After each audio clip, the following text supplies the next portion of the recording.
I saw a picture of me in her phone. Does it mean something? Just answer my question. Did Maya tell you that she has a crush on me? Di makatulog sa gabing kakaisip, kadiwa ko ikaw ang aking panaginip. O bakit ba ikaw ang siyang laging naman nag-iisip ko? Sa bawat sandali ay nais kang makita. Kapag tumitig na sa aking ay ligaya, maniwala ang nadarama. Ganun ka ba? Kaya po, Sir Chief, tatanungin niyo po ako kung crush ko po kayo. Opo, crush ko po kayo. Puso kong may pagtingin,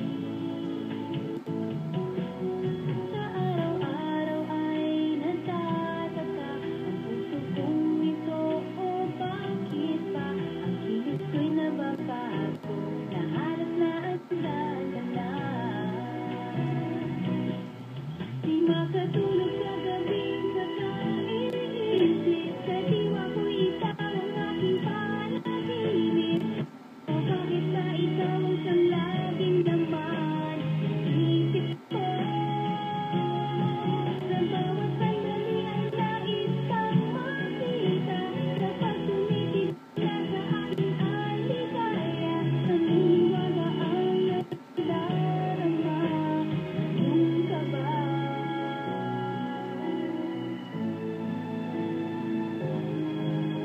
I love you.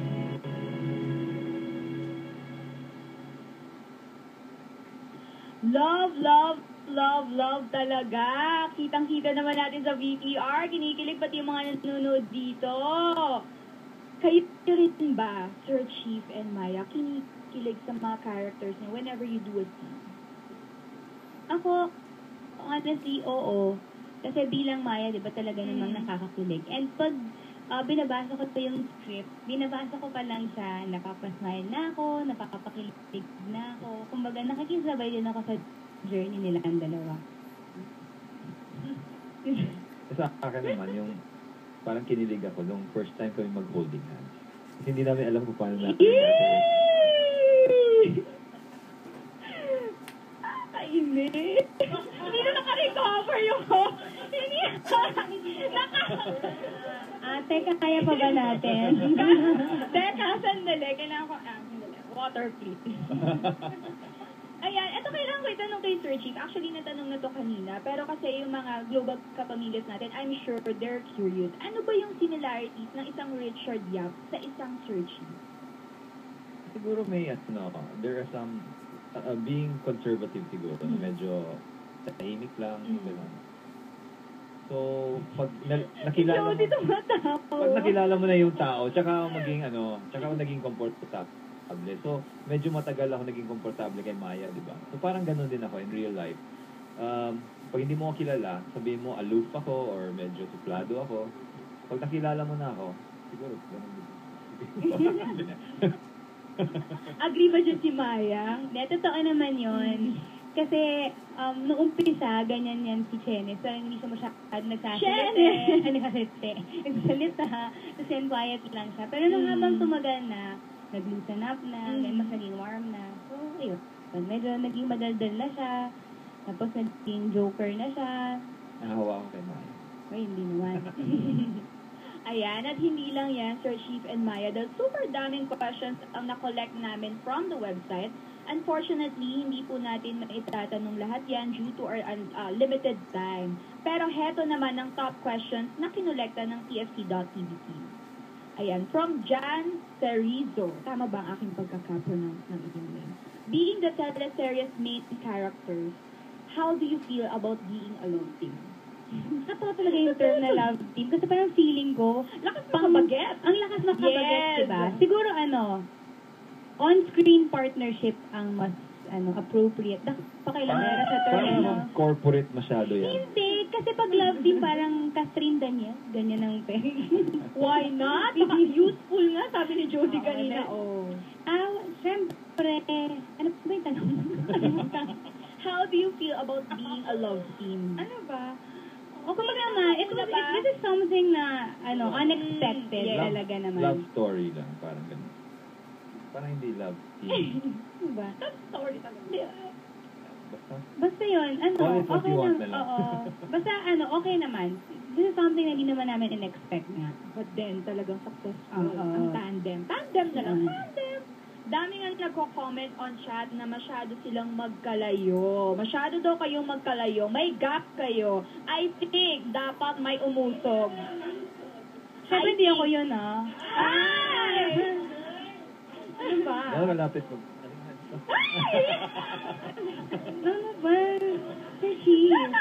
Arte. Ayaw ng dress ko, no? Pinagandaan ko to. Teka lang naman. Magagalit siya. Galing sa resita, masyado daw akong presko. Oo nga. Lagot ka kay mamang. Nagkakabang ako dito sa dalawang ito. Eto, from Christine Dayan. Are you satisfied with what you have now or are you still searching for something else? Ang lalo ng kanyang question. Ako, honestly, ako feeling ko parang sobra-sobra na yung naibigay sa akin ng Panginoon. Hindi ba? Hindi naman namin in-expect na aabot kami sa ganito. Kumbaga, ang daming opportunities ang na-open para sa akin dahil sa Be Careful With My Heart. So, okay na ako. Kumbaga, nasa punto ako ngayon ng pagpapasalamat na lang sa lahat ng ibinibigay at patuloy na ibinibigay sa akin ng Diyos. I don't think we could ask for anything more. Medyo lang, tayo lang lahat siguro nag-aspire tayo for better things. Sa amin naman, if we can help to channel the blessings to other people, yun ang gusto namin gawin. Very well said. Ayan, eto from Lian Beleza, magiging kayo po ba sa palabas na Be Careful With My Heart at papayag po ba sina Sir Luke, Ma'am Nikki at si Baby Abby? O ayan, spoiler naman yung question, pero sige. Parang hindi. Grabe naman! Nagalit! Grabe naman, Sir Chief! Hindi, yun yung dapat nilang abangan. Siyempre, alam naman namin sabihin, diba? Actually, may twist kasi dito eh. Oo. So, yun ang isa sa mga bagay na dapat ninyong abangan. Kung magiging si Maya ba at si Sir Chief at kung paano na ma-achieve yun. Yun. Okay. Ayan. Abangan na lang natin yan. Maganda. Nanggugulat. Nanggugulat naman. Ay, ang close naman. Hindi balanse. Sobrang... Sige, dito ka. Move ka naman konti kasi naiipit kami. Nasa ni Maya yan ni Darcy. Hindi ka ba nahirapan? Dito ka na. Ano ba yan? Oh my God. Yaya! Asan ang mic? Hi, Von. Gusto mo lang magpakita eh. Introduce namin si Von kanina, Chen. Sasabi namin, siya yung nagbibigay dagdag trabaho sa atin. Correct. Tinawag namin siya kanina. Tinawag namin siya. Oo. Dahil sa Tumblr. Tumblr. Ayan. Basahin na natin next question. Sabi ni IS_Sarah630. So excited to Be Careful With My Heart World Tour. Jody, do you miss your heavy drama roles? You are excellent at it, by the way. And Richard, would you like to venture out on other acting genres as well? I think you have great potential to do heavy drama as well. Keep it up po. Tara!